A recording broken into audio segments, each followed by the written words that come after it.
इस फोटो को हल्के में मत लीजिएगा क्योंकि खेसारी लाल यादव का बहुत बड़ी खबर निकल कर आ रहा है। जी हाँ, वीडियो को लास्ट देखिएगा, पूरा हम आपको बताने वाले हैं कि खेसारी लाल यादव आखिर ऐसा क्या बड़ा करने वाले हैं। आखिर कौन व्यक्ति खेसारी लाल यादव के साथ में दिख रहे हैं। जो खेसारी लाल यादव के साथ में लड़की दिख रही है, इनका नाम है जोइता रॉय। जी हाँ, जोइता रॉय इनका नाम है और इनके बारे में बतला दूं कि ये है इंटरप्रेन्योर और फिल्म इवेंट निर्माता। जी हाँ, फिल्म इवेंट निर्माता वाला काम करती है और ये बहुत माने जाने ये व्यक्ति हैं। इनके बारे में एक और बात बतला दूं कि इनका बड़े बड़े पुरस्कार भी दिया गया है। जी हाँ, जैसे कि folks story, India women face और बहुत सारे ऐसे प्रकार के उन्हें पुरस्कार दिया गया है। और इनके आईडी पे यहाँ पे देख सकते हैं कि महेश बाबू ऐसे बहुत सारे मतलब कि साउथ इंडियन के सुपरस्टारों के साथ में और बॉलीवुड सुपरस्टारों के साथ में बहुत बड़े बड़े लोगों के साथ में कोलैब इन्होंने किया है। तो समझ सकते हैं कि कितना किस लेवल के अच्छे व्यक्ति हैं और कैसा कैसा ये काम करती है। ये तो बात है कि खेसारी लाल यादव का कुछ न कुछ आप सभी के बीच में बहुत बड़े बॉलीवुड लेवल के देखने को मिलेगा। जी हाँ, बहुत जल्द, जितना हो सके उतना जल्द देखने को मिलेगा। जिस तरह से इन्होंने पोस्ट किया है, डाला है फोटो को, कैप्शन लिखा है, उस हिसाब से ऐसा सच में लग रहा है कि खेसारी लाल यादव के साथ में इन्होंने वीडियो कर लिया है। जी हाँ,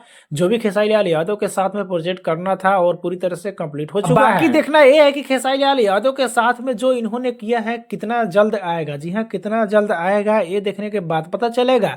शुरू बार मैंने इस फोटो को देखा था तो हमें लग रहा था कि एआई जनरेटेड है, क्योंकि एआई से ऐसा सब फोटो जनरेट कर दिया जाता है कि पता भी नहीं चलता है। लेकिन आईडी पर इनके जाकर हमने देखा तो सच में पता चला कि नहीं, ये कोई फेक न्यूज नहीं है बल्कि रियल है। रियल खेसारी लाल यादव के साथ में कुछ नया कारनामा करने वाली है। आपको क्या करना है, नीचे कमेंट में बताएं, वीडियो को एक लाइक करें, लोगों तक ज्यादा शेयर करें, चैनल को सब्सक्राइब कर ले, फेसबुक पे देख रहे हैं तो फॉलो करके जुड़ जाइए।